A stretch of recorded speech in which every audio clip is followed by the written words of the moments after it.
जानिए जय विजय की कहानी। पौराणिक ग्रंथों के अनुसार एक बार ब्रह्मा जी के मानस पुत्र सनक, सनंदन, सनातन और सनत कुमार भगवान विष्णु के दर्शन के लिए वैकुंठ धाम पहुँचे।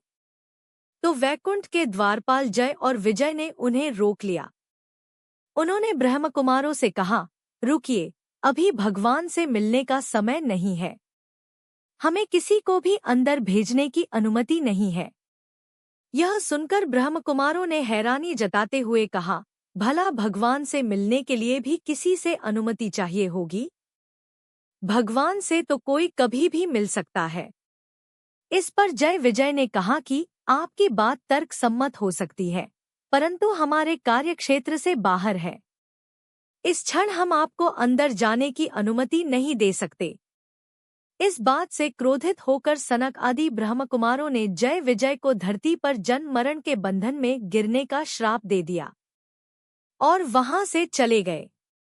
यह श्राप पाकर जय विजय जोर जोर से रोकर विलाप करने लगे। तभी भगवान विष्णु जी वहां आ गए और उन्होंने जय विजय से विलाप का कारण पूछा। नारायण के द्वारा जय विजय के श्राप का निवारण। जय विजय ने भगवान को पूरी बात विस्तार पूर्वक बताई। भगवान विष्णु जी ने उनसे कहा कि मैं श्राप को शून्य तो नहीं करूंगा, क्योंकि इससे श्राप देने वाले का एवं उसके तप का अनादर होगा और कर्म चक्र भी बाधित होगा। परंतु तुम अपने स्थान पर अपना कार्य का वहन कर रहे थे, इसलिए मैं तुम्हें इस श्राप से शीघ्र मुक्त होने के 2 उपाय बताता हूँ। तुम अपनी इच्छा अनुसार कोई एक चुन लो। पहला, तुम दोनों धरती पर 7 बार मेरे भक्त के रूप में जन्म लो, या फिर 3 बार मेरे शत्रु के रूप में और मेरे हाथों से अंत गति को प्राप्त हो। जय विजय ने हाथ जोड़कर धरती पर 3 जन्म लेने की बात स्वीकारी। इससे वो जल्दी अपने प्रभु की सेवा में लौट पाएंगे। और दूसरा, तीनों जन्म में प्रभु उनका वध करने आएंगे, तो उन्हें हर जन्म के अंत में प्रभु के दर्शन भी होंगे।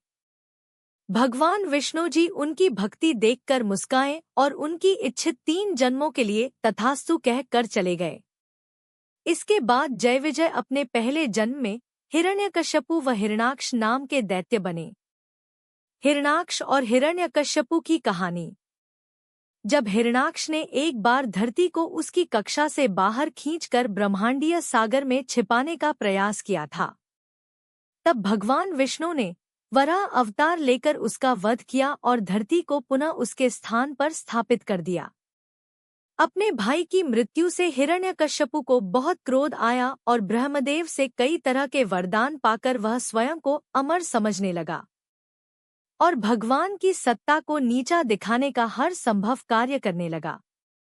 यहाँ तक उसने अपने नारायण भक्त पुत्र प्रहलाद को भी सताना शुरू कर दिया। तब भगवान विष्णु ने नरसिंह अवतार लेकर हिरण्यकश्यपु का भी वध कर दिया, रावण और कुंभकर्ण के रूप में जन्म। फिर जय विजय अपने दूसरे जन्म में रावण और कुंभकर्ण बने। इस जन्म में रावण लंका का राजा था और कुंभकर्ण उसका भाई। तब प्रभु ने अयोध्या के राजा दशरथ के यहाँ पुत्र राम के रूप में जन्म लिया और फिर प्रभु श्री राम ने रावण और कुंभकर्ण का वध किया। तीसरे जन्म में जय विजय शिशुपाल व दंतवक्र के रूप में जन्मे। इनके इस जन्म के समय नारायण अपने पूर्ण रूप में भगवान श्री कृष्ण बन धरती पर आए। भगवान श्री कृष्ण के बुआ के पुत्र के रूप में जन्मे थे शिशुपाल और दंतवक्र। भाई होने के बाद भी ये दोनों भगवान श्री कृष्ण से बैर रखते थे और प्रभु को शत्रु मानते थे। इनके बुरे कर्मों के चलते इस जन्म में श्रीहरि ने इनका वध किया। इस प्रकार ये दोनों 3 जन्मों तक प्रभु के शत्रु के रूप में जन्मे और प्रभु के हाथों मुक्ति के बाद वे पुनः जय विजय के रूप में वैकुंठ लोक लौट आए।